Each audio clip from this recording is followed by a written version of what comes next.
करें। ओके। प्रिय पत्रकार साथियों, इस बेहद महत्वपूर्ण पत्रकार वार्ता में आप सब लोगों का स्वागत है। आज देश के मूर्धन्य नेता और अखिल भारतीय कांग्रेस कमेटी के ट्रेजरर, पूर्व मंत्री सांसद अजय माकन जी, अखिल भारतीय कांग्रेस कमेटी के हमारे सुखजिंदर रंधावा जी, जो पंजाब के न सिर्फ उप मुख्यमंत्री रहे हैं अपितु गृह मंत्री भी रहे हैं, एक ऐसे राजनीति के विभत्स परिदृश्य को आपके सम्मुख रखने जा रहे हैं जिसकी कल्पना आजाद भारत के इतिहास में हम लोगों ने कभी नहीं की थी। इस पत्रकार वार्ता में बरिंदर पहाड़ा जी जो विधायक हैं वो भी हमारे साथ हैं, सुखबिंदर सरकारिया जी जो पूर्व मंत्री और वर्तमान में एमएलए हैं पंजाब से, वो भी हमारे साथ हैं, अमृतसर के डिस्ट्रिक्ट कांग्रेस कमेटी के अध्यक्ष भगवंत पाल सच्चर जी भी हमारे साथ हैं। मैं आग्रह करता हूं अजय माकन जी से कि राजनीति के इस विभत्स और विकृत स्वरूप के संदर्भित विषय पर आप लोगों से पत्रकार वार्ता को संबोधित करें। साथियों, आप सब लोगों का बहुत बहुत स्वागत है। एक मिनट जरा पीछे। आप सब लोगों का बहुत बहुत स्वागत है। अभय दुबे जी ने अभी सबका परिचय यहाँ पर जो है कराया है और आज ये बहुत महत्वपूर्ण प्रेस वार्ता हम लोग कर रहे हैं और ये महत्वपूर्ण इसलिए भी हो जाती है कि कल अमृतसर के अंदर जिस तरीके से बाबा साहब अंबेडकर जी की मूर्ति पे हमला हुआ है, उनकी विचारधारा पे हमला हुआ है, भारत के संविधान पे हमला हुआ है, संविधान की कॉपी को जलाया गया है, बाबा साहब की मूर्ति के साथ में बुरा बर्ताव किया गया है, ये केवल एक अपने आप में अलग से घटना नहीं है, ये कड़ी है जिसके बारे में विस्तार से पूर्व गृह मंत्री और पूर्व उप मुख्यमंत्री रंधावा जी यहां पे बताएंगे कि किस तरह से ये कड़ी चल रही है।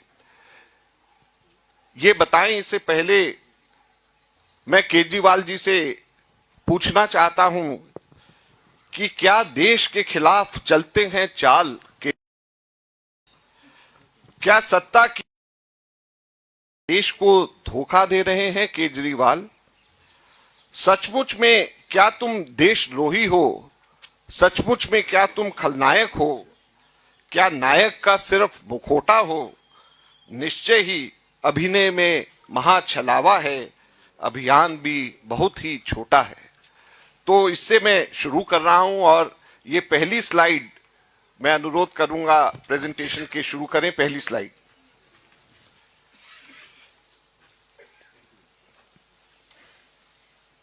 ये आपके पाप की कड़ी है जो हम शुरू कर रहे हैं। नेक्स्ट, जो हमने शुरू किया है। Next slide. ये 2 फरवरी 2017 की स्टेटमेंट है केपीएस गिल साहब की। मैं इससे शुरू कर रहा हूं और इसके बाद में रंधावा जी को दूंगा। और इस स्टेटमेंट के अंदर केपीएस गिल साहब की एक भविष्यवाणी है और यह भविष्यवाणी है कि अगर आप पार्टी पंजाब के अंदर आएगी तो रेडिकल्स को बढ़ावा मिलेगा, आतंकवाद को बढ़ावा मिलेगा। और आप पार्टी अगर जिस तरीके से आ रही है, आप प्रोवाइडिंग प्लेटफॉर्म टू रेडिकल्स से केपीएस गिल, ये हम नहीं कह रहे, ये केपीएस गिल ने 2 फरवरी 2017 को एक भविष्यवाणी, प्रोफेटिक भविष्यवाणी केपीएस गिल साहब ने करी, जिससे हम शुरू करना चाहते हैं। और इसके अंदर इन्होंने कहा कि क्या पूछा गया कि क्या आपको लगता है कि आतंकवाद फिर भी यहां पर आएगा, रेडिकल्स फिर भी यहां पे आगे बढ़ेंगे? तो केपीएस गिल साहब ने कहा कि सिर्फ अगर आम आदमी पार्टी अगर आएगी तो आतंकवाद और रेडिकल्स यहां पे बढ़ेंगे, दूसरी पार्टियों के साथ में नहीं बढ़ेंगे। ऐसा गिल साहब ने 2 फरवरी 2017 में कहा, जो कि अब सच होता जा रहा है। और कैसे सच हो रहा है कैसे ये एक एक करके हो रहा है, जिसको कल हम लोगों ने देखा कि अमृतसर में हुआ है, उसके बारे में विस्तार से मैं अनुरोध करूंगा पूर्व उप मुख्यमंत्री, गृह मंत्री भी जो पंजाब के रहे हैं, बहुत ही वरिष्ठ हमारे नेता पंजाब के सुखजिंदर सिंह रंधावा जी से, वो यहाँ पे बोलेंगे, और साथ में हमारे पंजाब के विधायक और अमृतसर में जहां पे घटना हुई है वहां के जिला कांग्रेस कमेटी के अध्यक्ष भी यहाँ पे मौजूद हैं। सुखजिंदर रंधावा जी से मैं कहूंगा कि वो यहाँ पे बोले। धन्यवाद जी। केजरीवाल साहब का जैसे आपने कहा है, जो कविता आपने बोली है, मेरा ख्याल है कि वो इससे भी ज्यादा खतरनाक है। वो पंजाब में जब जाते हैं तो दिल्ली मॉडल कहते हैं, जब दिल्ली में आ जाते हैं तो कहते हैं कि हम पंजाब मॉडल लागू करेंगे, पर वो देश को बर्बाद करने का एक मॉडल जो है वो लेकर घूम रहे हैं। हमारे पंजाब में मोगा में नेक्स्ट स्लाइड जी, आप देखेंगे कि केजरीवाल पर लगे आरोप, वहां एक गुरिंदर सिंह थे जिन्होंने बागा पुराना में मंदिर में ब्लास्ट हुआ था और उस ब्लास्ट में उनके वो अक्यूज्ड था। उसके घर 28 और 29 की रात को 2017 को उसके घर रहे। उसके बाद 30 और 30 और 31 जनवरी को वहां 2017 को मॉड बम ब्लास्ट हुआ और उसमें 7+2 9 आदमियों की डेथ होगी। 7 बच्चे थे और 2 बड़ी उम्र के थे मॉड में। उसमें कभी आज तक, उसके बाद हमारी सरकार आई, इंक्वायरी चलती रही, सीबीआई की भी चली और इनकी भी आई। इन्होंने आज तक उसके ऊपर 3 साल में एक बार भी उस आदमी का जहां और नहीं किया। नेक्स्ट जो बात आज पंजाब में हो रहा है, ये मैं इसलिए बोल रहा हूं कि 2017 से चलकर उसके बाद आप आ जाइए 25 मार्च 2024 को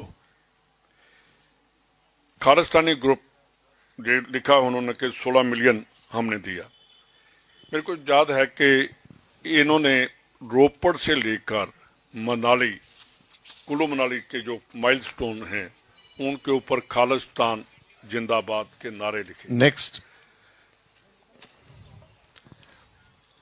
खालिस्तान जिंदाबाद के नारे लिखे और मैंने उस टाइम कहा कि इनके ऊपर गुरपतवंत पन्नू के ऊपर एफआईआर होनी चाहिए और उसके ऊपर केस चलाना चाहिए कि देश की अखंडता को खालिस्तान के नाम पर, जो इंडिया में जिसका कोई काम ही नहीं है, पंजाब में कोई नाम नहीं लेता खालिस्तान का, ये बाहर बैठकर बातें कर रहा है, इसके ऊपर बैन होना चाहिए और इमीडिएटली इसको ट्वीट को वो कर देना चाहिए, अलग कर देना चाहिए।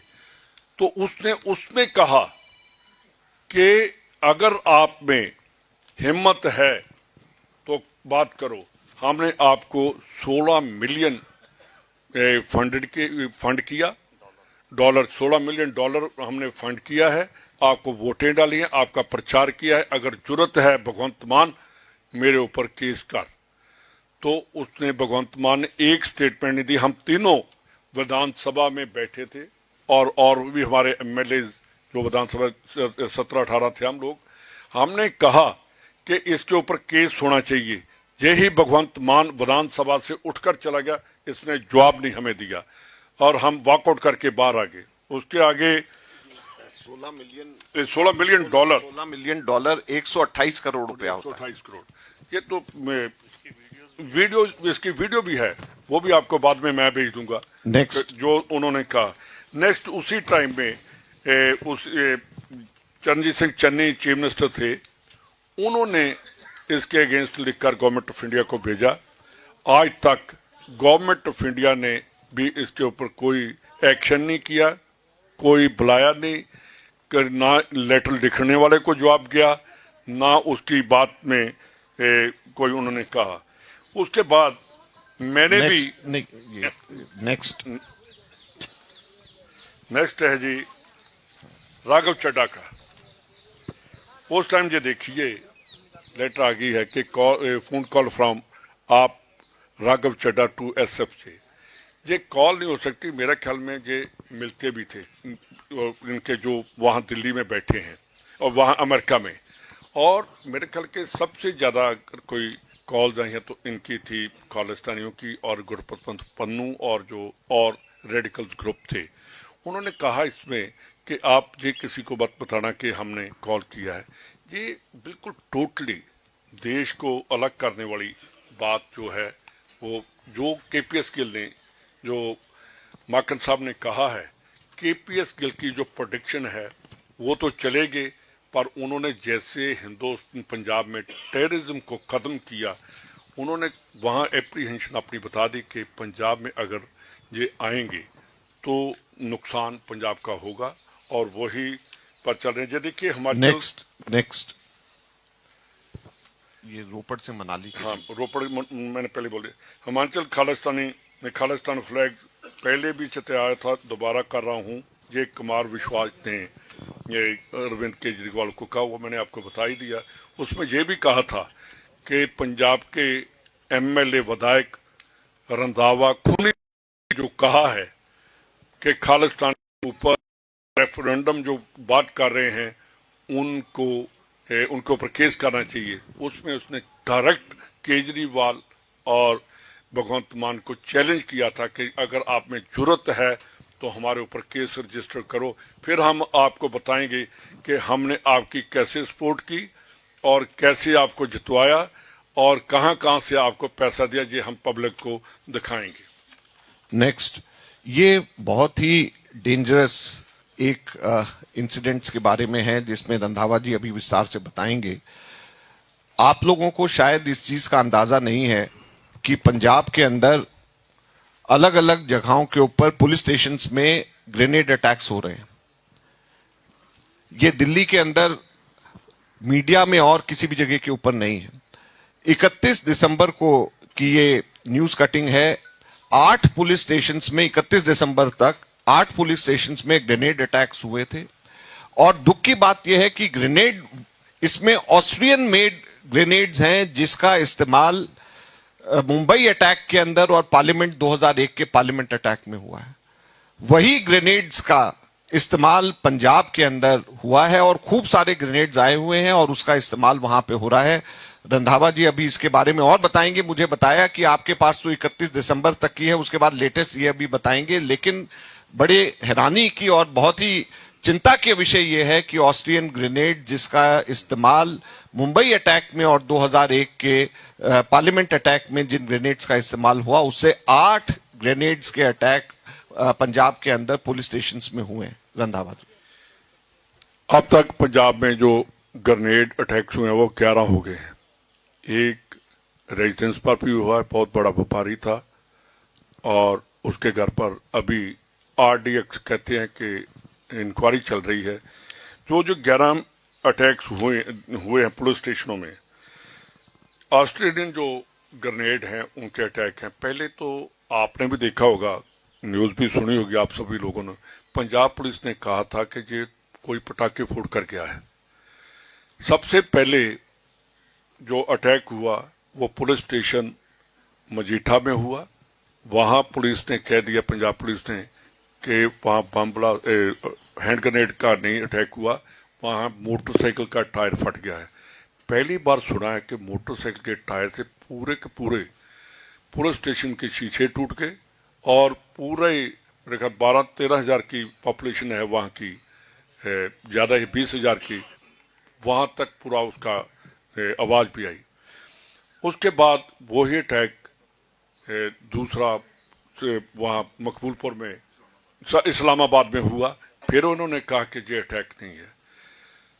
फिर कलानौर के पास गुरदासपुर बिल्कुल बॉर्डर से मेरे ख्याल हार्डली 10-12 किलोमीटर पर है पुलिस चौकी, उसमें हुआ। कहने लगे बिल्कुल नहीं है। जब सभी अटैक हो गए तो आज पुलिस के इसी अटैक से बॉम्बे में अटैक हुआ था और सभी उन्होंने लिखा है। मैं ये आपको बताना चाहता हूँ कि जो अटैक्स होते हैं 11 हुए, उनमें से पंजाब पुलिस कहती है कि ये लोग अटैक नहीं है, ये पटाखे हैं। अभी एक और हुआ थोड़े दिन पहले ही, तो वहाँ कह दिया कि रेडिएटर फट गया है। जो अमृतसर का कमिश्नर ऑफ पुलिस है, उसने कहा कि ये गाड़ी का रेडिएटर फट गया। गाड़ी के रेडिएटर से सभी शीशे टूट के गाड़ी भी गई। और पहली बार सुना है कि रेडिएटर, मैंने तो कभी देखा नहीं कि रेडिएटर लीक तो सुना था, फटता हुआ कभी नहीं सुना। और पूरे का पूरा दहल जाए अमृतसर, वो भी नहीं कभी सुना था। वहाँ से चलकर सीपी कहता है कि वो है लीक हो गया, और जो वहाँ का डीआईजी है वो कहता है कि ब्लास्ट हुआ है, हैंड ग्रेनेड अटैक हुआ है।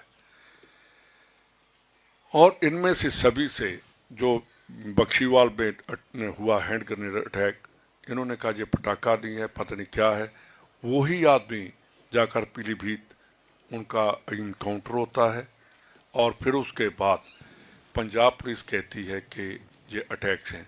और सबसे हैरानी की बात कि जो ज़्यादा देशभक्त हैं दिल्ली के सुप्रीमो साहब, उन्होंने एक बार भी वहाँ पंजाब के जो बम ब्लास्ट हुए उनके ऊपर किसी बीजेपी आम आदमी पार्टी के किसी लीडर की कोई स्टेटमेंट नहीं आई। इवन पंजाब का मुख्यमंत्री सीएम भगवंत मान एक बार उसके ऊपर प्रेस कॉन्फ्रेंस करने के लिए नहीं आया। और मेरे ख्याल में पहला चीफ मिनिस्टर है जो जिनके पास होम भी है, वही चीफ मिनिस्टर किसी पुलिस स्टेशन में नहीं गया।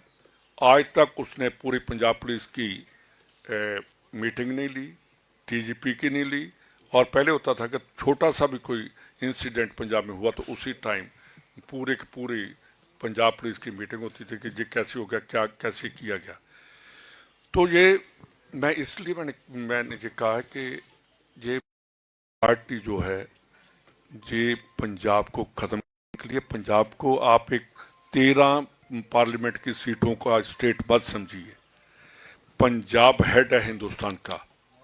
हमने 65 की वार देखी, हमने 71 की वार देखकर पाकिस्तान को ख़त्म करने की कोशिश की, और उसी पाकिस्तान आज थ्रू पंजाब इंडिया के अगेंस्ट प्रॉक्सी वार लड़ रहा है, जो सबसे ज़्यादा खतरनाक है।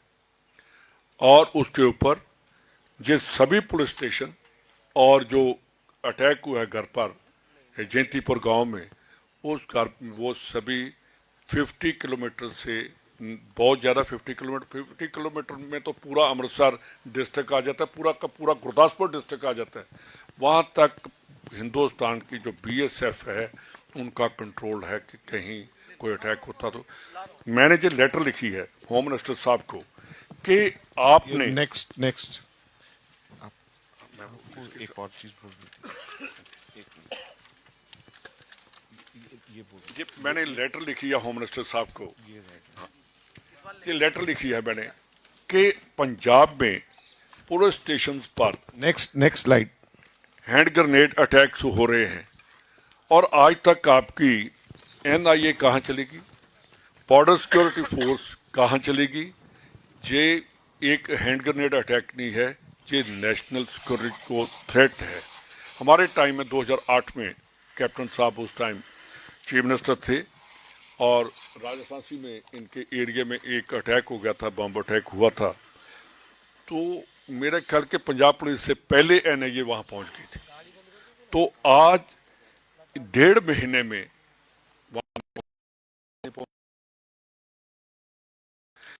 भी वहाँ के लोगों में दहशत है। और मेरा ख्याल है कि मैं आपको दिल्ली वाली प्रेस को भी कहना चाहता हूँ कि कभी आकर पंजाब को देखना कि पुलिस स्टेशन जो हैं, जब पुलिस में ब्लास्ट हुए, केजरीवाल साहब नोट करो आप भी, आप कहते हो कि मैं पूरी दुनिया को देख लेता हूँ, मैं सभी के साथ लड़ाई लड़ता हूँ। पंजाब के पुलिस स्टेशन जिनके ऊपर अटैक हुआ, बॉर्डर के जितने पुलिस स्टेशन हैं उनकी 10-10 फीट दीवारें ऊंची कर दी है। और रात को 6 बजे से जब अंधेरा हो जाता है सर्दियों में, पुलिस स्टेशन के सामने जो रोड है उनको दोनों साइडों से ब्लॉक कर दिया जाता है। उस रोड पर कोई नहीं जा सकता। 1-1.5 किलोमीटर आप डाइवर्ट कर देते हैं। अगर पंजाब पुलिस अंदर डरकर बैठ जाएगी। जो दीवार पुलिस स्टेशन पर होनी चाहिए, ये पंजाब के लोगों के लिए दीवार बननी चाहिए कि आपको कोई खतरा नहीं। चीफ मिनिस्टर को वहाँ जाना चाहिए था, आम आदमी पार्टी को पहुँचना चाहिए था, इनके मिनिस्टर्स को पहुँचना चाहिए था। वहाँ लोगों को, मेरे डेरा बाबा नानक में वहाँ उसने अप्लाई किया, उसको थ्रेट आई कॉल और उसको मैसेज आया, वॉइस मैसेज आए कि तेरे को हम गोली मारेंगे। 2 बार वहाँ गोली चल गई।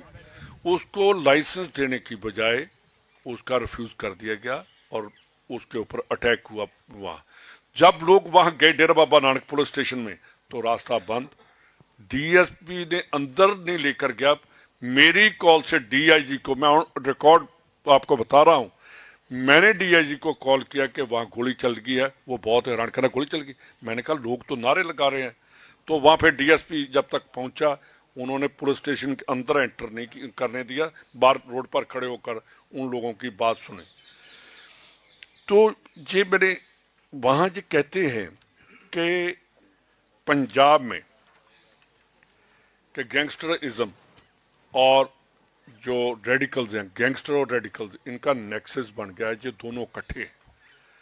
जो गैंगस्टर पंजाब में है उनका पाकिस्तान में जो रेडिकल्स बैठे हैं, अमेरिका में बैठे हैं, कनाडा में बैठे हैं, जर्मनी में बैठे हैं, उनके साथ डायरेक्ट इनकी इन्वॉल्वमेंट है। और इनको सभी को, दिल्ली की इंटेलिजेंस को भी, आईबी को, रॉ को, सभी को पता है और पंजाब को भी पता है। वहाँ उनके नेक्सस से पंजाब का नुकसान हो रहा है। उसमें ये देखिए, मैं केजरीवाल साहब को कह रहा हूँ कि आप बाई इलेक्शन में डेरा बाबा नानक गए थे, वहाँ का जग्गू भगवानपुरिया जैसे लॉरेंस बिश्नोई है, वैसा ही पंजाब का एक सबसे ड्रेडेड गैंगस्टर है जग्गू भगवानपुरिया। उसकी व्हाट्सएप कॉल चलती रही जेल से, और उसी के भाई को, उसका नाम गगन है, आज भी उसको पुलिस प्रोटेक्शन दी गई है। पहली बार देखा है कि गुंडे को गुंडे से डर है और उनको बचाया जा रहा है कि पुलिस प्रोटेक्शन दे दो, इनको मरने मत दो। इसका मतलब, इसका जवाब कोई नहीं। आप पूछ लीजिए उनसे, आप डीजीपी पंजाब को कॉल करिए कि क्यों आपने उसको पुलिस ऑन रिकॉर्ड दी है, उसको 2 गनमैन पुलिस ने दिए हैं। तो ऐसे पंजाब के लाते। और दूसरी बात, ये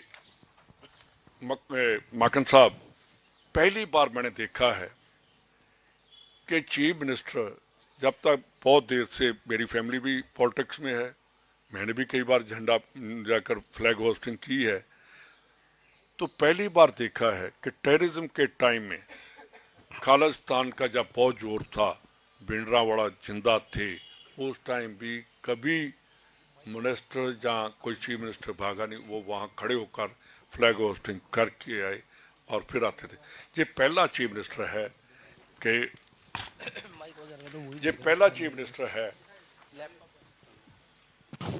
कि फरीदकोट में इन्होंने फ्लैग होस्टिंग करनी थी। वहाँ स्टेडियम में खालिस्तान का झंडा और खालिस्तान जिंदाबाद का पोस्टर लगा दिया गया। तो ये हमारे साहब इतने डर गए, वहाँ से भागकर पटियाला में पहुंच गए और वहाँ खड़े होकर एक बार उन्होंने नहीं कहा कि मैं पंजाब में टेररिज्म और गैंगस्टरिज्म खत्म करूंगा। आप पूरी की पूरी स्पीच सुनिए। वहाँ का डीआईजी बोल रहा है कि गुरपतवंत पन्नू, तेरे को हम ट्राली में डालकर लेकर आएंगे। क्यों ट्राली में? मुख्यमंत्री को खतरा है, वो बोले। डीआईजी क्यों कह रहा है? इसका मतलब इन्होंने घुटने टेक दिए हैं। और जो गुरपतवंत पन्नू ने कहा है कि हमने इनको फंडिंग की है, इनको वोटें डुलाई हैं, बोले कैसे बोल सकते हैं? वो ठीक कहा है कि गुरिंदर सिंह के घर जाकर जो 28 और 29 की रात को उसके रहे, और 30 जनवरी 31 को वहाँ मोड़ में अटैक हुआ। ये केजरीवाल साहब बताएंगे कि ये कैसे हुआ और क्यों हुआ, आज तक इसका पता क्यों नहीं चला। दूसरी बात, इन्होंने कहा था कि पंजाब में हम ड्रग जो है 24 घंटे में खत्म कर देंगे। अब केजरीवाल साहब, ड्रग जो है दिल्ली से भी पंजाब में जा रही है।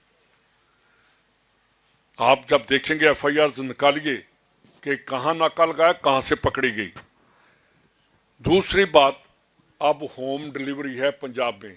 मुख्यमंत्री साहब, होम डिलीवरी है और मुख्यमंत्री को पता है, किसी क्रमेशन ग्राउंड में चले जाओ, वहां आपको सिरिंज मिलेगी और भरी पड़ी होगी। वो किसी वाटर टैंकी पर चले, वहां बैठ जाओ तो वहां भी वो मिलेंगी, और इनको भी पता है। तो इन सब ने पंजाब को लूटने का, पंजाब को खत्म करने का, और जो उन्होंने कहा था, ये हमारे डीजीपी साहब जो रहे उस टाइम, जिन्होंने टेररिज्म खत्म किया था, ये सबसे बड़ी बात। ये नेक्स्ट हाँ, एक और देखिए, टाइम्स ऑफ इंडिया में ये एक मिनट, हाँ इसको जी, बाद में बांध। नेक्स्ट चलाइए। ये सब जो है अभी रंधावा जी ने कहा, ये कल जो वहां पे अमृतसर में हुआ, अंबेडकर साहब की मूर्ति को जिस तरीके से खंडित करने की कोशिश करी गई, उनकी प्रतिमा पे, उनके विचार पे, और साथ में संविधान को जिस तरीके से जलाया गया, ये सब के सब उसी कड़ी का एक हिस्सा है। ये कोई आइसोलेशन में नहीं है। और ये क्यों है? क्योंकि खुद केजरीवाल ये कहते थे, नेक्स्ट स्लाइड, खुद केजरीवाल ये कहते थे कि मैं एनार्किस्ट हूं। तो जो एनार्किस्ट है, जो संविधान के अंदर जो विश्वास नहीं रखता है, अगर उसी के शासन के अंदर बाबा साहब अंबेडकर की प्रतिमा को खंडित किया जा रहा है, तो किसी को आश्चर्य नहीं होना चाहिए। क्योंकि जो संविधान को ही नहीं मानता, जो बाबा साहब के संविधान को नहीं मानता, तो उसी के शासन के दौरान बाबा साहब की प्रतिमा को खंडित किया नहीं जाएगा तो फिर क्या होगा? तो ये हम सब लोगों को समझने की जरूरत है। पंजाब के अंदर एक ऐसा समय, एक ऐसे दौर से हम गुजर रहे हैं जहां पर लोगों के अंदर दहशत का माहौल है। मुझे रंधावा जी अभी बता रहे थे, शाम को 6 बजे के बाद कोई घर से बाहर नहीं निकलता। के बाद में हो जाती है घर वालों को कि पता नहीं वो वापस सही सलामत आएगा या नहीं आएगा। रंधावा जी ने बताया कि किस प्रकार से पुलिस स्टेशंस को शाम के समय कॉर्डन ऑफ कर दिया जाता है, कोई आदमी वहां पे नहीं जा सकता, कि किस तरीके से पुलिस स्टेशंस की दीवारों को फोर्टिफाई किया जा रहा है। तो जो पुलिस लोगों का स्वागत करने के लिए हो, और अगर वही पुलिस अगर डर के मारे बैठ जाए जहां पे ग्रेनेड के अटैक हो, तो आप सोच सकते हैं कि क्या स्थिति आज पंजाब के अंदर हो रही है। और विधानसभा में जब ये सारे विषय, कांग्रेस के एमएलए, रंधावा साहब भी उस वक्त विधायक थे, ये तीनों के तीनों विधायक हैं, ये बता रहे हैं कि जब इन्होंने उठाया कि गुरपतवंत ये बोल रहे हैं, आप उसका जवाब दीजिए, $16 मिलियन आपने लिए हैं या नहीं लिए, उसका उनके मुंह के ऊपर ताला लग गया। एक शब्द उनके मुंह से नहीं निकला और ना ही उस चीज की कभी उन्होंने चर्चा करी। तो ये सब की सब चीजें क्या बताती हैं? हम सब लोगों के लिए भी दिल्ली के अंदर अभी समय है, दिल्ली की जनता के लिए समय है, ऐसे लोगों से, ऐसी ताकतों से जो कि केवल अपने व्यक्तिगत स्वार्थ और व्यक्तिगत एम्बिशंस को फुलफिल करने के लिए किसी भी स्तर तक जा सकते हैं, उनसे सावधान और उनसे बचने की सख्त जरूरत है। और ये समय है कि हमको केजरीवाल को दिल्ली से बाहर का रास्ता दिखाना चाहिए, ताकि आगे आने वाले समय में पंजाब से भी बाहर का रास्ता दिखाया जा सके और देश को ऐसी ताकतों से बचाया जा सके जो ताकतें देश को तोड़ना चाहती हैं, जो ताकतें देश के अंदर अराजकता, एनार्की फैलाना चाहती हैं, बाबा साहब के संविधान को खंडित करना चाहती हैं। ऐसी ताकतों से देश को बचाने की जरूरत है। ये कहने के लिए आज हमने यहाँ पे विशेष प्रेस वार्ता में आपको यहाँ पे आमंत्रित किया। ये एक मिनट, अभय दुबे जी इधर आ जाएं, जरा इसको प्रेस वार्ता को करें। अभय दुबे जी आ जाएं।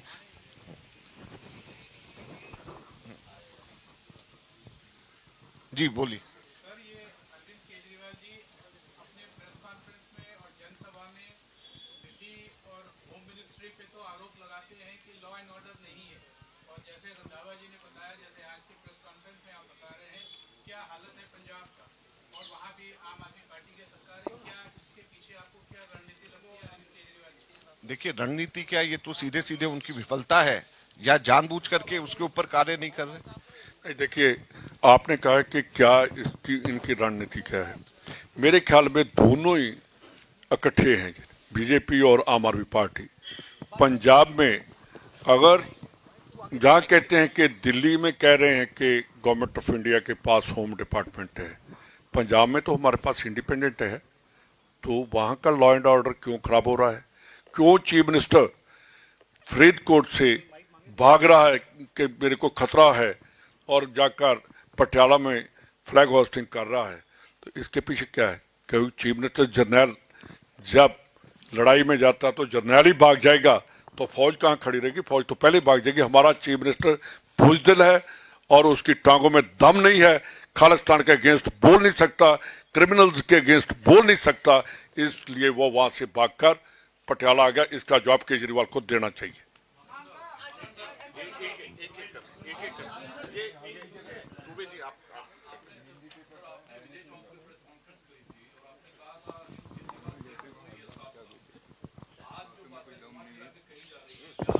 अब मैं घुमा फिरा के बोल रही है, ये घुमाना फिराना होता है, इससे ज्यादा सीधा तो कह ही नहीं सकते। आपको दोबारा से मैं कविता शुरुआत वाली पढ़ करके सुनाऊं क्या?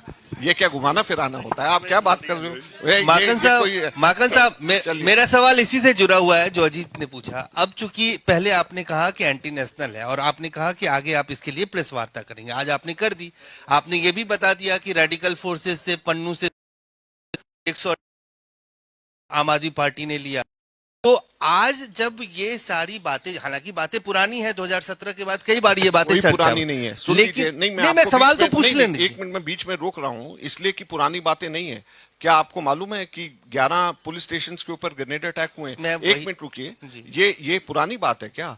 कल बाबा साहब अंबेडकर जी की मूर्ति खंडित हुई, क्या ये पुरानी बात है? ये सारी की सारी चीजें अभी हुई हैं जिसके परिप्रेक्ष्य में हम लोग अब ये कह रहे हैं। मैं वही बात कह रहा हूं आपसे। अब तो ये अटैक वाली बात होगी और बाबा साहब वाली। अब चूंकि ये सारी चीजें आपने प्रेस वार्ता करके पब्लिक डोमेन में एलिज कर दिया, मेरा सवाल यह है कि अभी दिल्ली विधानसभा के चुनाव में कुछ दिन प्रचारों का बचा हुआ है। क्या कांग्रेस पार्टी ये कहेगी लोगों के बीच में जाके कि ये चीजें हैं, फॉरेन फंडिंग ली है, अटैक हो रहा है, बाबा साहब के संविधान पे उनपे अटैक हुआ है, ये देशद्रोही आदमी है, ये देशद्रोही पार्टी है, और साथ में रंधावा साहब, आप भी पंजाब के लोग, क्या दिल्ली के लोगों को जाके ये कहेंगे प्रचार मटेरियल के जरिए भी कि अरविंद केजरीवाल देशद्रोही है, आम आदमी पार्टी देशद्रोही है? झा जी, हम दोनों सीनियर वर्किंग कमेटी के मेंबर जहां पे आप लोगों के माध्यम से दिल्ली की जनता को, नहीं तो क्या हम पाकिस्तान की जनता को कहने आए हैं? हम आपके माध्यम से दिल्ली की जनता को तो ही हम कह रहे हैं ना। और अब और इससे ज्यादा स्पष्ट और इससे ज्यादा खुला क्या कह सकते हैं? एक बात और मैं आपको बताता हूं। एक चीज और ले लीजिए कि एक उन्होंने पोस्ट किया एक्स पर कि जो पुलिस नाकाज हैं, अगर वहां पुलिस के नाका लगाया तो हम उनके ऊपर अटैक करेंगे। आप गुरदासपुर से लेकर अजनाड़ा से लेकर अमृतसर से लेकर उसी रोड पर चले जाओ अप टू पठानकोट, आपको एक नाका नहीं पंजाब में नहीं मिलेगा। तो और इससे ज्यादा क्या हो सकता है? यार हम ये जवाब देंगे। ये मैं आपको बता रहा हूँ, ये तो मेरे डोमेन में है। अगर जो है, मैंने पहले कई बार मैंने कहा है और फिर मैं ये कह रहा हूं कि पिछली बार भी अलायंस जो दिल्ली में हुआ था, हमने उनका समर्थन किया, दिल्ली की जनता ने उसकी वजह से सफर किया। हमारे को ऐसे लोगों को बिल्कुल मदद किसी भी तरीके से नहीं करनी चाहिए जो सरकार चलाने के लिए अपने व्यक्तिगत स्वार्थ के को पूर्ति करने के लिए किसी भी स्तर तक जा सकते हैं।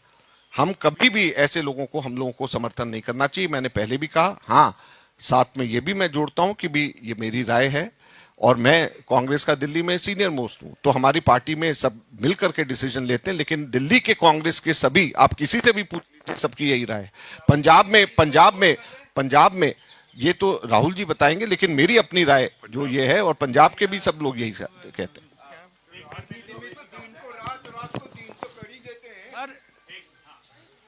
रंधावा साहब, आपने 1 महीना पहले चिट्ठी लिखी थी होम मिनिस्ट्री को, कि उधर से क्या जवाब आया? मेरे को आज तक साहब आपसे ये मांग की है कि जो भी जिम्मेदार है उसके खिलाफ कड़ी कार्रवाई की जाएगी। मान साहब को मैं एक मिनट आपका, मेरे को आज तक होम मिनिस्टर साहब की लेटर का कोई जवाब नहीं आया। और जब वहाँ ब्लास्ट हुए थे, मैंने पार्लियामेंट हाउस में जाकर, हाउस में वो आए थे होम मिनिस्टर साहब, मैंने वहाँ रिक्वेस्ट की कि जी पंजाब का एक नेशनल सिक्योरिटी का थ्रेट है पूरे इंडिया को, मैं आपसे मिलना चाहता हूँ। उन्होंने मेरे को कहा कि मैं आज शाम को ही मिलूँगा, पर मेरे को वो शाम आज तक नहीं आई कि कहाँ मिला जाए, कैसे मिला जाए। तो मैंने फिर उनको लेटर लिखा कि RAW कहाँ गई, IB कहाँ गई, आपकी BSF, और पंजाब को इन लोगों ने खुला छोड़ दिया है और ये दोबारा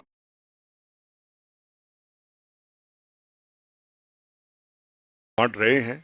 तो उन्होंने, उनका कोई जवाब नहीं आया और ना ही उन्होंने मेरी लेटर का जवाब दिया। मागन साहब मेरे सवाल आपसे ये है कि जो मुकाबला चल रहा है दिल्ली का चुनावी मुकाबला, इस बीच ये आपने खुलासा किया है, बड़े आरोप लगाए हैं, तो चुनावी टाइमिंग बड़ी मायने रखती है, जबकि अब एक हफ्ता बचा है।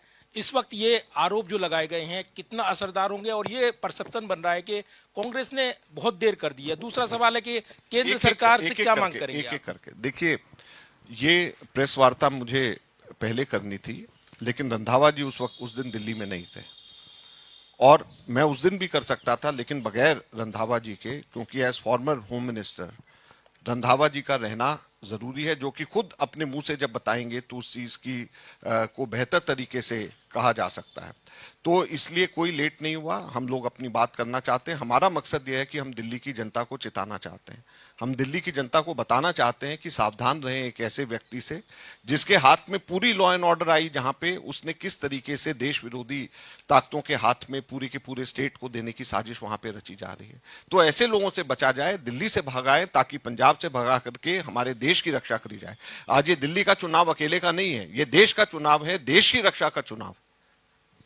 सर 2024 में भी था, तो then why did you go with an alliance with the आम आदमी पार्टी, और अब जब आप किसी कर रहे हैं तो इसका impact three instances took place post alliance 2024, and these three instances are very important. Number one, grenade attacks on the police stations. Number two, the chief minister himself not being able to host the flag because Khalistan flags were hoisted at the same place before he could do. And third, what happened with Baba Sahab Ambedkar statue yesterday in Amritsar. So three instances single-handedly point toward the direction that in Punjab situation is going from bad to worse. So the situation in Punjab at the moment is such which does not warrant any kind of support to party like Aam Aadmi Party. So this is the biggest difference which I want to clarify between 2024 alliance and now.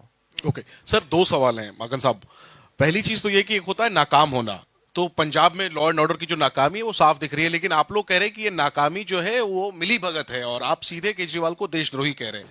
तो पहला सवाल तो मैं सीधा ये पूछना चाहता हूं कि आप ये मांग करेंगे कि अरविंद केजरीवाल की गिरफ्तारी हो, और ये जो आप लोगों के आरोप है, चाहे पन्नू के चंदे का मामला हो या अन्य जो अलगाववादियों के साथ कथित साठगांठ की बातें चलती रहती हैं, इसकी जांच होनी चाहिए और केजरीवाल को गिरफ्तार करना चाहिए? सीधा सवाल है एक। और दूसरी एक करके फिर आप पहले पे दूसरे चल जाएंगे, जब तक मैं पहले से ही निकल जाऊंगा। इन्होंने बहुत अच्छे से तीनों विधायकों ने बताया कि पन्नू ने जब आरोप लगाए तो उस वक्त इन्होंने विधानसभा में खड़े होकर के कहा कि आप जवाब दीजिए, इसकी जांच कराइए। तो क्यों नहीं उन्होंने जवाब दिया, क्यों नहीं विधानसभा के अंदर जांच कराया? तो जब जांच नहीं कराया, विधानसभा में जवाब नहीं दे रहे, तो इसका मतलब कहीं ना कहीं दाल में काला है। दूसरा, इन्होंने खुद ने चिट्ठी लिखी होम मिनिस्टर को, वहां से कोई जवाब नहीं आया भारत सरकार के। तीसरा, आप लोगों को अगर ध्यान होगा कि दिल्ली के उपराज्यपाल के पास भी कंप्लेंट आई थी सेम इसी चीज को लेकर के। आम आदमी पार्टी का मुनीश रायजादा जो अभी यहां से इलेक्शन लड़ रहे हैं, उन्होंने कंप्लेंट लिखी थी कि इस प्रकार से, वो खुद उस मीटिंग में मौजूद था जिस मीटिंग के अंदर न्यूयॉर्क के अंदर वो जो मीटिंग हुई थी, वो खुद मीटिंग में मौजूद था। उसने कहा कि इसकी जांच होनी चाहिए, सब चीजें उसके सामने हुई हैं। और उपराज्यपाल ऑफिस से गृह मंत्रालय में चिट्ठी लिखी गई कि इस पे एनआईए की जांच होनी चाहिए। तो क्यों नहीं ये सारी की सारी चीजें अभी तक की हो रही? तो ये, एक मिनट मेरे को खत्म हो जाने, तो ये सीधी सीधी ये मिली भगत है, और ये सीधे के सीधे आपस में इसलिए लड़ते हैं ताकि अपनी कमजोरी, अपने फेलियर से लोगों का ध्यान दूसरी तरफ बांटा जा सके। आज ऑस्ट्रियन ग्रेनेड से अटैक हो रहे हैं, ये चिंता का विषय है। लॉ एंड ऑर्डर पंजाब के अंदर भी, लेकिन आए तो क्रॉस बॉर्डर होंगे ना, तो क्रॉस बॉर्डर जब आए होंगे तो केंद्र सरकार भी बराबर की जिम्मेवार है। तो ये दोनों के दोनों जब आपस में नूरा कुश्ती लड़ते हैं तो दोनों एक दूसरे को सपोर्ट करते हैं, और दुख की बात यह है कि ये पूरे के पूरे देश के ऊपर इस चीज का असर होता है। और मैं ये दूसरी बात पूछना चाह रहा था सर कि अभी भी आप इतना तीखा हमला कर रहे हैं, अमृतसर में इतनी बड़ी घटना हो गई, कल से आज हो गया, लेकिन आपकी सेंट्रल लीडरशिप इस मामले पर खामोश है। ना तो राहुल गांधी ने एक ट्वीट किया है, ना खरगे जी ने ट्वीट किया है। क्या सर ये पूछना चाह रहा हूं क्यों आपकी सेंट्रल लीडरशिप केजरीवाल के प्रति सॉफ्ट है? मैं जब बोल रहा हूं तो जो है, मैं पार्टी के अंदर ट्रेजरर हियरार्की के अंदर नंबर 2 का पोस्ट होती है। तो जब मैं बोल रहा हूं और मैं ये सारी की सारी बातें बोल रहा हूं, मेरे साथ में रंधावा जी जो सीनियर वर्किंग कमेटी के मेंबर हैं, राजस्थान जैसे बड़े प्रदेश के इंचार्ज हैं, डिप्टी सीएम पंजाब के, हम सब लोग बोल रहे हैं। तो कांग्रेस लीडरशिप हम सब लोगों से मिलकर की तो कांग्रेस लीडरशिप बनती है ना। माकन साहब, अगर आप इतने कन्विंस्ड हैं कि अरविंद केजरीवाल एंटी नेशनल है, आप चाहेंगे उनको इंडिया अलायंस से निकाला जाए? इसकी कवायद शुरू हो, देखिए अपने अलायंस पार्टनर्स को ये सारे डॉक्यूमेंट कागज पत्र देंगे। देखिए, आज हमने सारी बातें यहाँ पे आपके सामने रखी हैं। आप मेरे मुंह से कुछ ऐसी चीज निकलवाना चाहते हो जो कि इन सब्सटेंशियल जो हमने बात रखी है उससे बात दूर हो जाए, दूसरी तरफ रखनी है, अलायंस में नहीं रखना, मैं उस तरफ नहीं जाना चाहता।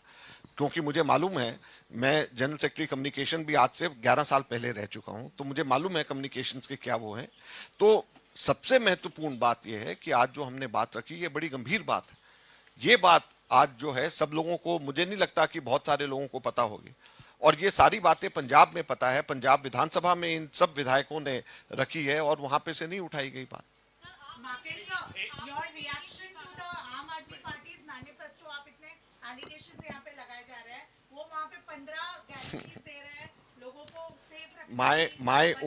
My only answer to that today, I'll not say anything else. मेरा सिर्फ एक ही उत्तर है इस पूरे के पूरे जो उन्होंने प्रॉमिसेस करे हैं कि वो अपना 2013 के चुनाव में जब आए थे उस टाइम के प्रॉमिसेस देख लें, फिर उसके बाद 2015 के चुनाव में आए थे उस टाइम के प्रॉमिसेस देख लें, 2020 में जीते थे उस टाइम पे देख लें, और बताएं कि उनमें से क्या किया। क्या लोकपाल आ गया? क्या दिल्ली के अंदर लोकपाल के नाम पे जो पार्टी बनी थी वो लोकपाल आ गया? क्या 1000 रुपए जो महिलाओं को मिलने चाहिए थे मिल गए? क्या पंजाब के अंदर जो प्रॉमिस किया था 1000 रुपए वो मिल गए? तो जो पहले प्रॉमिसेस करे उसका तो लेखा जोखा दें पहले, फिर उसके बाद और की बात करें। और इसके अलावा मैं और कुछ प्रॉमिसेस के बारे में नहीं कहना चाहता, क्योंकि आज हमने अपनी बात रखी है, हम आज उसकी अपनी बात पे जाएंगे।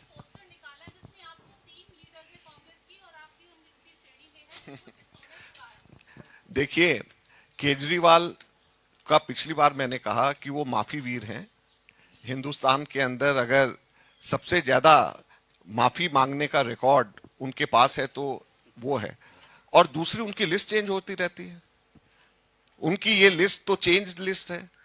उन्होंने 2013 में तो दूसरी लिस्ट निकाली थी जिसमें बेईमानों की लिस्ट दूसरी थी 20 लोगों की, और जो 20 लोगों में से टॉप 5 बेईमानों की लिस्ट में थे वो 5 तो उनके वकील बन गए थे अलग अलग कोर्ट्स के अंदर, और उनके घर जाकर के उन्होंने माफी मांगी। तो मैं इसलिए उससे चिंतित नहीं हूं, ना हम सब लोगों को चिंता है, क्योंकि आज जिसकी लिस्ट निकालते कल उन्हीं से माफी मांगेंगे। तो इसलिए उनकी लिस्ट का क्या मायने है, और आप भी उसकी लिस्ट को क्यों इतनी इंपॉर्टेंस देते हैं? उनकी पुरानी लिस्ट तो निकालिए और देखिए कि पुरानी लिस्ट में और नई लिस्ट वाले सब पुराने वाले ईमानदार जैसे हो गए, अब वैसे ये वाली लिस्ट वाले भी अगली लिस्ट तक ईमानदार हो जाएंगे उनकी नजर में। और क्या उनके पास में सर्टिफिकेशन की एजेंसी है ईमानदार और करप्ट डिक्लेयर करने के लिए, जो जेल होकर के करप्शन के चार्ज में आए? Last question. सुप्रीम कोर्ट में एक हियरिंग हुई है 1984 दंगों में जो पीड़ित थे, जिनके केस बंद कर दिए गए थे दोबारा खुलवाने के लिए। उस पैनल का पार्ट जस्टिस ढींगरा भी है, जिनकी कमेटी ने एक रिपोर्ट फाइल करी है कि उस टाइम की राजीव गांधी सरकार सेंटर में थी, उन्होंने स्टेट के साथ अफेयर किया है, बहुत से केसेस को दबाया गया है, और हाई कोर्ट ने भी ये बोला है कि बहुत से ट्रायल इसलिए हुए थे ताकि जो एक्यूज्ड हैं उनको छोड़ा जाए। तो आप किस तरह देखते हैं? देखिए, ये फ्री एंड फेयर ट्रायल होने चाहिए, और जो लोग भी इस प्रकार के राइट्स में जिम्मेवार हैं किसी को भी नहीं छोड़ा जाना चाहिए। हम ये कहते हैं कि कानून की पूरी तरीके से पालन होना चाहिए, और जो भी इन्वॉल्व है उसके ऊपर पूरी जांच होनी चाहिए, और जांच हो करके उनको कड़ी से कड़ी सजा मिलनी चाहिए। हिंदुस्तान की राजनीति में, सेकुलर राजनीति में किसी को भी राइट करने का कोई अधिकार नहीं है, कितना बड़ा और छोटा हो, पूरी सजा मिलनी चाहिए। धन्यवाद। धन्यवाद।